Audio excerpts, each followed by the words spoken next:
This video is going to sting bad for old Bart Ehrman. We call him Blind Bart, right? Because we got a name for Ducktail Dan and Run Kip Run.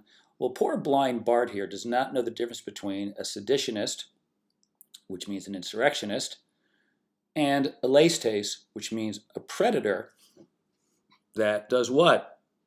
Plunders and spoils and gets its booty by force. Brutal. A brutal marauder is what a laestes is.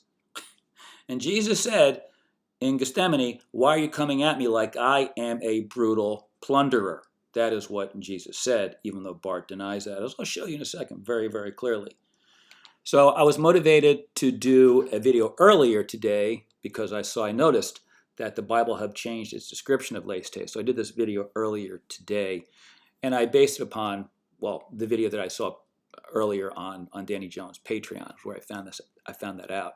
So here we are live on YouTube now, and we're going to zoom in on what old Bart said here. So this is what Bart is telling Danny, because he asked him about the word creo or Christos, and so Bart's like dismissing it all and says you got to go and get what's called the LSJ, the Liddell and Scott lexicon. Where do you get it from? He says it right here, I think. I have it down here. He says you can go online, and it's here, right here, like lsj.com. So what does he tell us about that? He tells us it gives us definitions of every Greek word and how they were used. So in this video, like all my other videos, I'm going to show you language from the lexicon and also from the interlinear Bible, which also Ehrman invoked on the Danny Jones podcast. So we should do a quick move into Christos for a second. There you go. So here you can see them looking at, you can see right here, LSJ, and they're looking up Christos. So Bart is like looking at this like he's never seen it before, And you know when he said lsj.com, you know he's never been online before. So this is Perseus Greek word study tool, which I've been using ever since I learned about it, maybe like August of 2024. So whatever that is, less than a year. And I mean, anyway, so I'm going to do a long video and demonstrate that Bart has no clue what Christos means. But for the time being, what I'm going to show you, he said I'd be surprised if the word Christos, creo, was used before the Septuagint came about. So here you can see, this is Euripides, Hippolytus, however you say it, 450 BC. Here's Theocritus. Theocritus talking about the en Christos said, where do you put the Christos, entus ophthalmus, which is exactly the language used in Revelation, which means 400 years earlier, it was being used in the ancient Greek. Pharmakon, which this guy has no notion of. So this is actually, remember he said, I'd be surprised if it was used before, the Septuagint. Well, this is the Bath of Pallas, however you say it. And look what it says here. Athena, there we go, Athena does not like to do unguent, mixed unguent alabaston Christings, krimatas. But Hercules does, and here he does Christai or Kritais. So you can see this is long before the Septuagint, the stories about Hercules and the rest of the Greek gods. So we know that this dude has literally no orientation when it comes to the Bible, the New Testament, and he's a New Testament scholar. Princeton grad. Can you imagine? Ugh. So this is from February. So this is 3 months ago I did this video. An alabastron update. So you can see here, this is Mark 14. We know this is when the sinful woman, I think it was, she arrived, right? Alabaster, brought him the flask. Here's the flask again. With muron. This is a fragrant oil. So you can see, how would it be applied? Morisai, right? Muron, morisai, right here, morizo. Here, you get morisai from. Now watch this. Aristophanes, Herodotus, lived at 450 BC according to the record. This is 500 years before the sinful woman brought the alabaster flask to Jesus for him to be murdered. So can you see how these Bible scholars are utterly clueless about the language in the Bible in the context of the original, well, in the context of the original language. And this guy, Ehrman, brags about reading Greek every day. Man, it's unbelievable. Look at Aristophanes. So a little, for a bit of a joke here, Aristophanes. This is going to be, well, to me, it's hilarious. This is from The Odd Couple when I forget this, Felix. Yeah, Felix, right? So Felix, I think that's a Felix guy, right? He's doing, they're on a game show, and he uses the word Aristophanes, and he's like, what the hell's Aristophanes? So the next word was ridiculous. So Jack Klugman is like, Aristophanes. And then Felix's answer was, ridiculous? And then they wing, ding, ding, ding, ding, ding, ding, ding. Remember that? It's beautiful. Absolutely beautiful. Well, for poor Bart, unfortunately, this is a situation for Bart. He is in a Sergeant Schultz moment. Is he going to continue being blind, or will he accept his apocalypse? Because we all go through apocalypses as we go through life. Most people have no notion that they're even going through it, or they deny it when it happens. So you can see the problem with old Bart here. You can see 500 years before Jesus was Moriside, right? Morizod in Bethany. 500 years before that, Aristophanes and Herodotus were talking about being Morizod with an alabastron flask 500 years before. So you can see, these guys have no idea about this. It's amazing. So here we are again.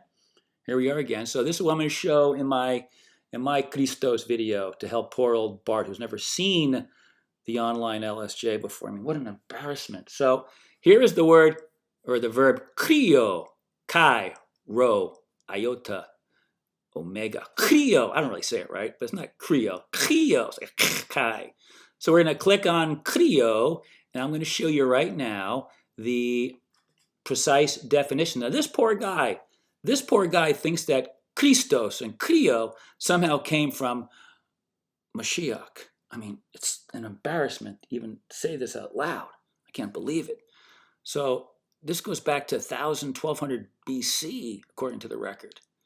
Here you are, Bart. Check it out. Click on creo. See, creo? Yeah. What does it mean?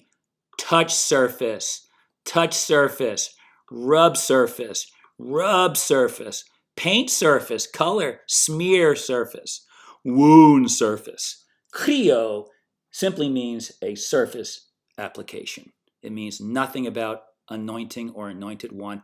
This guy says that he reads Greek every day, and he's been a professor of Bible studies for 40 years, and the man doesn't know what creo means. This is unbelievable. I never thought I'd witness this in my life. So we go to Acts 19:40. We're going to get back into the Lestes language here. Yeah, what I just showed you was the Christos stuff. Oh yeah, he's going to have a Christing experience tonight with Hillman, I suspect. And I'm going to give him one, I don't know, whenever I get to it. So this is the word for insurrection, right? Stasios or Staseos. Again, I do a poor Klingon version of this, but you can see here, insurrection, and the English is called rioting. So Stasios, insurrection, rioting. Okay. So if what you can do is you can click on Stasios and you get right to it. You can see, well, actually, I went elsewhere. Stasios, you can see. So it shows up how many times? 9 times. Different spellings in the ancient Greek. This is, the koine, as it's called. Okay, so Stasios shows up. So this is insurrection. Okay, so now Jesus tells us, or we are told in Matthew 26:14, in the Greek, Jesus says, why are you coming at me like I'm a lestes, or robber is the mistranslation. And then we see it again here in Mark, again, robber, mistranslation. So it's not a robber, and it's certainly not someone running a rebellion. Now, when I grew up, I always learned that the word was rebellion, because I never thought of insurrection. I mean, I learned about this when I was 12. It's like listening to Bart and the rest of the MythVision clowns. It's like listening to 40 to 80-year-old men repeat what I was told when I was 12 years old. It's that unsophisticated and friggin' truly embarrassing listening to these clowns. So we go right, and so we go from, we click on les 10, you can see les 10, and it shows up 15 times. Here you can say Mark 14, why are you coming at me like I am a les tes? And there's Matthew 26, and then Luke as well. So you can see robber, thief, okay? So is that accurate? And of course the answer is no, not even close to being accurate. So this was the video I did this morning, which was a follow-up to the one I did back in January 28th, where the Bible Hub described the cultural and historical background of les tes. They operated in groups, they attacked travelers, attacking travelers and caravans. And they were crucified. The Roman authorities went after these characters. Okay, and we're told back then the two dudes crucified on the other side of Jesus were les tes. They were these predator bandit dudes. So we go into and this was from on the Patreon side of Danny Jones. I'm sure he's not going to bother. It's the exact same thing, right? So Bart, and I'll show you more detail in a couple seconds, I'm going to blow it up, but he's just all about the insurrectionist word. And the word insurrectionist doesn't even appear in any of the English versions that I've read, and I've kind of looked through a whole bunch of them. We're going to focus on this right now. This is going to really cause Bart some dry alabaster on pain, most likely. Okay, so look what we're told. And this was, again, Bart is looking at this. This is Bart looking down, and this is on the screen that he and Danny are both looking at. And you can look at it on the YouTube version right now if you wish. So this is what it says. So robber, Greek word les tes, which of course is way more complicated than that. But what does it mean? It's a plunderer. So a les tes is a plunderer, a brigand, someone who does not care and just will take advantage of anybody, the vulnerable, go right after them. So that's the les tes. And then there's a word for insurrectionist, and there's a word for murderer. So Barabbas was a les tes and a stasiaston and a murderer. I'll show you all those words in a couple of seconds. But Bart, look at this. Insurrectionist, insurrectionist, insurrectionist, insurrectionist. They put him on trial for being an insurrectionist.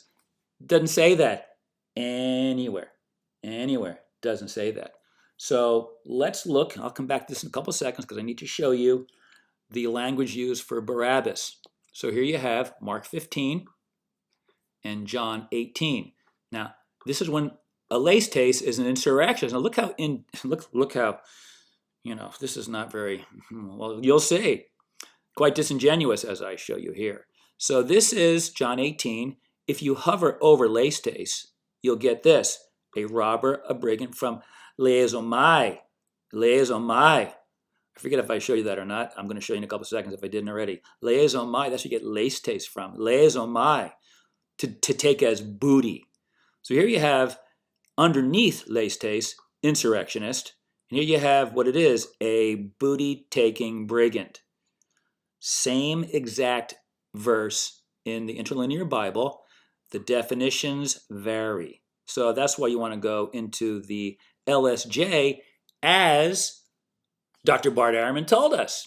So here we go over to Mark 15. And what do we see? We see that Barabbas, so we know he's a les tes. And here in Mark 15, we are told that he is an insurrectionist and a murderer. So Barabbas was a les tes, a violent criminal, predator, brigand. He was an insurrectionist and a murderer. How does Bart Ehrman not know that these words mean different things? It's like, dude is so friggin' blind. So this is Mark 14 English. Am I leading a rebellion? This is Mark 14:48. Greek, les tes. No, not even the slightest hint of the word rebellion or insurrection is even there to consider. So here you can see what, guys, look at this. Stas, how do you say this now? I gotta look at this. However, geez, I'm struggling to look at this word now. Stasiaston, stasiastes. That's one who stirs up sedition. So you can see, when I look at these words, like I'm illiterate, right? But I'm not idiotai, like Acts 4:13 Greek. It was recognized. It was written in that the priest realized in their minds that Peter and John or egrammatoi idiotai. They were illiterate ignoramuses. We who are going through this, we're just illiterate because we're going to look at the words and not make shit up. So that's why I struggle with these words. So this is leistes, much easier. Here's leizomai. So leistes is what? The plunderer. Comes from leizomai, which is what? To seize as booty, to carry off as prey. Ooh, that's pretty scary. Sorry, a little bit of allergy business. And who wants to do these kind of videos anyway, right? So you can see a leistes is not even close to being a seditionist or an insurrectionist. So let's look right in here. And where do we see stasiaston showing up in the Bible? One place and one place only. Mark 15:7 in the context of Barabbas. Nowhere is Jesus described in the Greek. Sorry, I don't want to stop this video. Sorry about that. Nowhere is he described as an insurrectionist. That is in the minds of these poor, suffering Bible scholars. Poor things. So we go back to, because we need to focus on the language more carefully now. That's something that is really, you see the word insurrectionist, right? Not true in terms of leistes. So we're going to blow this up. Now, this, of course, I got from, was it BibleInfo.com. And so you can see, we are told the punishment for theft as an ekleptes is repaying the victim, many times the value. Crucifixion is only used if the theft occurs in a religious or royal building. So for Jesus' case, it would be the temple, right?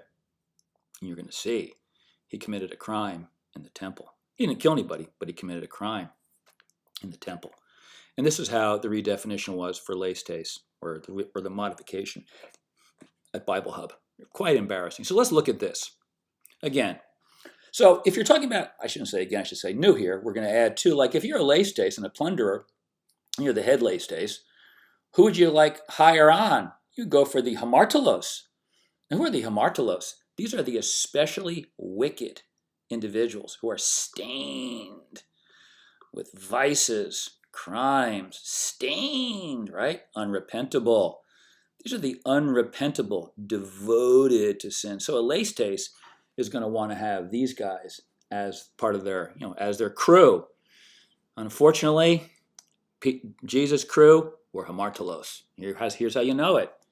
In Luke 5:8, Peter tells Jesus, I am hamartolos.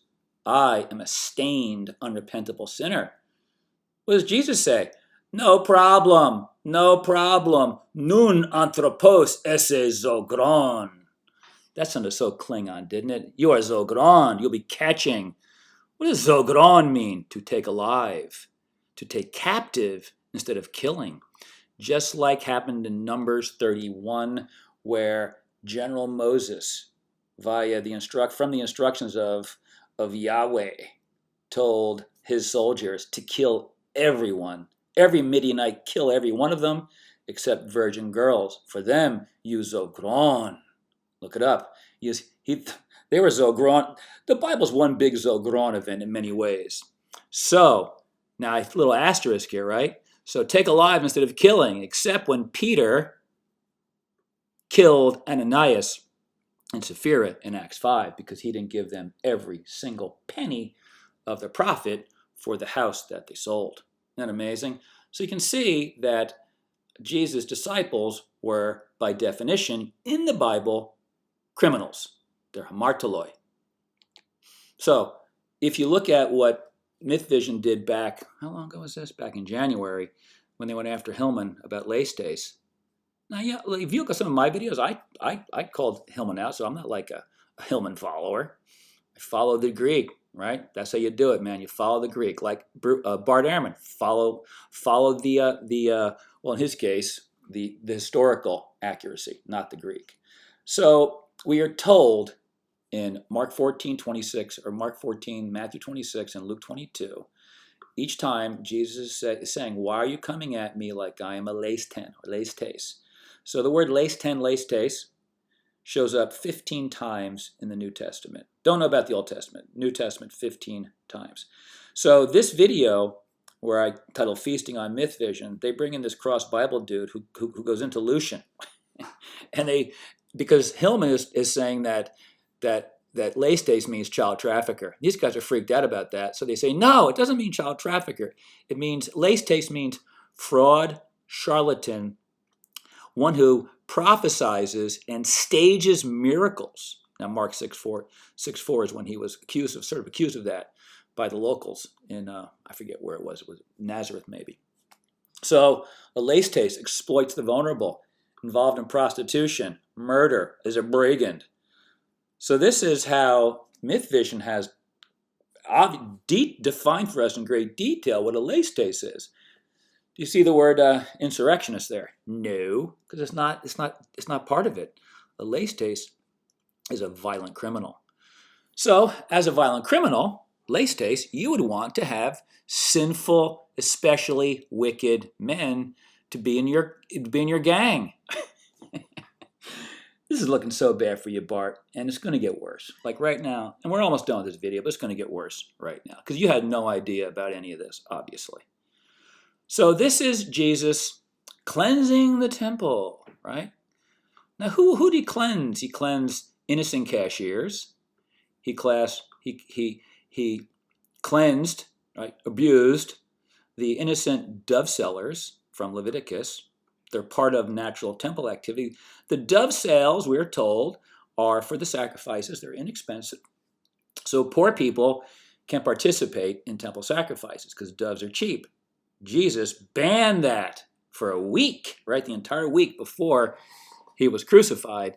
He trashed the cashier so the temple couldn't do business.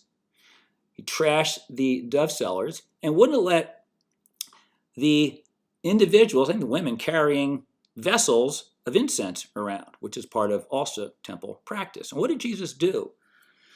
As he was doing this, he was calling them laestes. He was calling them laestes. He was calling innocent people laestes, worthy of crucifixion. Now, how did Jesus handle the entire, that week, presumably, right? Because, it's a made-up story anyway, but how would it work? Well, as the 12 disciples were always with Jesus, and remember, sons of thunder. Yeah, they were part of the takeover operation. So we see in Mark 11:18, this is why the chief priests and the teachers wanted him killed. Because he was playing bad Pinocchio. We only know good Pinocchio Jesus, who is fantastic, by the way. The good Pinocchio story of Jesus is wonderful. This yoke is what every near-death experiencer does when they come back after their near-death experience. They automatically yoke up like this, which is no different than what the Blue Fairy told Pinocchio to do. But again, back to that reference from BibleRef.com, crucifixion is only used if the theft occurs in a religious building. Well, this is a religious building, wouldn't you say? So this is why it seems that the high priest went after him. It wasn't for that. And remember also, he was asked shortly after, I forget if it was actually in John, where he was asked by one of the priests or the priest's assistants, like, what is your teaching? And he says, I was teaching in the temple all week long, blah, blah, blah, and he got slugged, right? Because this is what he was doing all week long. He took over like the gang took over. So the guard slugged Jesus, right? Now, Run, Kip, Run was indignant about this, like, how dare you? I was teaching the temple all week. Well, he was asked, what did you teach your disciples? Because remember also from Acts 4:13, we know that after Jesus died, Peter, John, the whole crew were still illiterate ignoramuses, according to the actual text. So what was Jesus teaching his disciples if he wasn't teaching them how to read and write? For this, we get to go. Ready for Bart? This is going to sting so bad, Bart. God. Remember, so for me, it's a storybook. It's got an awesome, great Pinocchio story and an evil Pinocchio. Here comes brutally evil Pinocchio. This is not a canonized book for a good reason. Are you ready? This is from the Acts of Philip. This is the Greek that you can get from Perseus on the Scaphy viewer. So this is 120 to 123, verse 123. Look at this. This is when Philip and Bartholomew and Philip's sister Mariamne were in Hierapolis. So the people of Hierapolis, the people and the priests of Hierapolis came and demanded vengeance on the sorcerers. Why? Look, they were fornicating. They're called fornicating magician sorcerers. Did you know that? Yeah. So Jesus' disciples were being accused of being evil magos, evil magi, putting the people of Hierapolis into a Bacchic frenzy, separating men from husband and wife and engaging in fornication with the wives. That is why the priests and the people came forth and demanded vengeance on the sorcerers. How's that, Bart? How's that for an apocalypse, Bart? How's that? Now, meanwhile, as horrific as this is for true believers, this is what I will say. I'm going to do a video on this, and I'll leave you with this image, and I'll leave you with this image right now because I'll be doing a video on this shortly. But you can see, though, Bart Ehrman. What are you going to do, Bart? You're going to see nothing. Keep your eyes closed. What are you going to do? And no matter what you do, Bart, I know you don't believe, Bart, but guess what? The Bible is 100% accurate for everyone, Bart, right? This is an apocalypse for you, Bart. You should take it seriously.